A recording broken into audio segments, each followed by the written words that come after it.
Bienvenue à tous dans Parole d'experts, une émission où on vous donne des petits conseils pour notamment faire évoluer votre copropriété. Nous sommes avec Guillaume Pinte, bonjour. Bonjour. Office des propriétaires, OP, et vous êtes là pour nous parler justement de cette copropriété, de la nécessité de la faire évoluer. Qu'est-ce que ça veut dire exactement ? Alors, une copropriété doit évoluer dans le temps, ça c'est évident, mais elle doit évoluer à deux niveaux. Elle doit évoluer au niveau comptable, parce qu'aujourd'hui on se rend compte que dans beaucoup de copropriétés, il y a des contrats qui sont signés depuis des années, et au niveau économique, on se retrouve avec des contrats qui sont beaucoup trop chers. Donc évidemment, il faut pouvoir maîtriser tout ça, et il faut pouvoir évoluer la copropriété au niveau technique également. Même chose que pour la comptabilité, on se retrouve parfois avec des chaufferies ou avec des techniques qui sont totalement obsolètes. Et il faut pouvoir réinvestir à bon escient de façon à maîtriser le coût des charges. Lorsque vous avez d'anciennes chaufferies mazout qui consomment des montants absolument stratosphériques, investir dans une nouvelle chaufferie gaz, parfois même couplée à une cogénération, on a un retour sur investissement qui descend parfois à 3 ou 5 ans. Il est évident que lorsque vous avez un investissement comme celui-là, mais pendant 3 ans, vous avez un surinvestissement, mais après ça, c'est tout bénéfice pour la copropriété. Et si vous calez ça avec un prêt bancaire, vous pouvez vous retrouver même avec un niveau de charge qui est nettement inférieur, parce que vous étalez l'investissement de la chaufferie sur 10 ans avec un prêt bancaire, voire sur 12 si vous travaillez avec une banque comme Belfius dans certains cas, mais vous avez le retour sur investissement en 3 ans ou en 5 ans.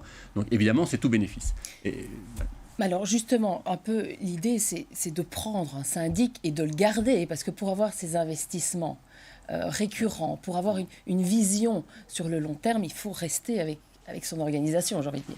Oui, alors ça, bien sûr, c'est une tendance qu'on voit maintenant, c'est que le syndic est le seul métier au monde où on pose la question chaque année, il faut voter chaque année pour savoir si on poursuit la collaboration. Vous n'avez pas cette relation avec votre courtier d'assurance, avec votre banque ou avec votre société de métro ou de taxi. Vous continuez ou vous ne continuez pas, c'est votre décision, mais on ne vous demande pas chaque année de voter collégialement si oui ou non on poursuit. Donc évidemment, il y en a beaucoup qui se disent « Ah, mais on va changer de syndic parce que tel prestataire n'a pas fait correctement son travail ou n'a pas été indemnisé correctement pour tel ou tel sinistre. » Mais je pense que là, il faut garder l'église au milieu du village. Le syndic est généraliste et c'est jamais le syndic qui va prendre sa boîte à outils pour venir remplacer une ampoule ou réparer la chaufferie un dimanche ou un jour de Noël.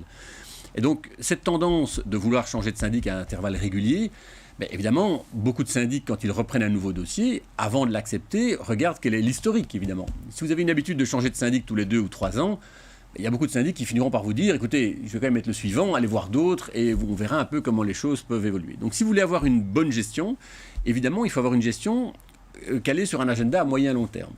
Et donc, c'est essentiel de prendre un syndic compétent, avec de vraies valeurs, de façon à ce que vous puissiez avoir une gestion qui s'étale de façon cohérente sur une durée minimum, je dirais, de 5 à 7 ans. Mais est-ce que c'est le même syndic, le même genre de syndic qu'on prend pour une petite copropriété ou pour une grande ?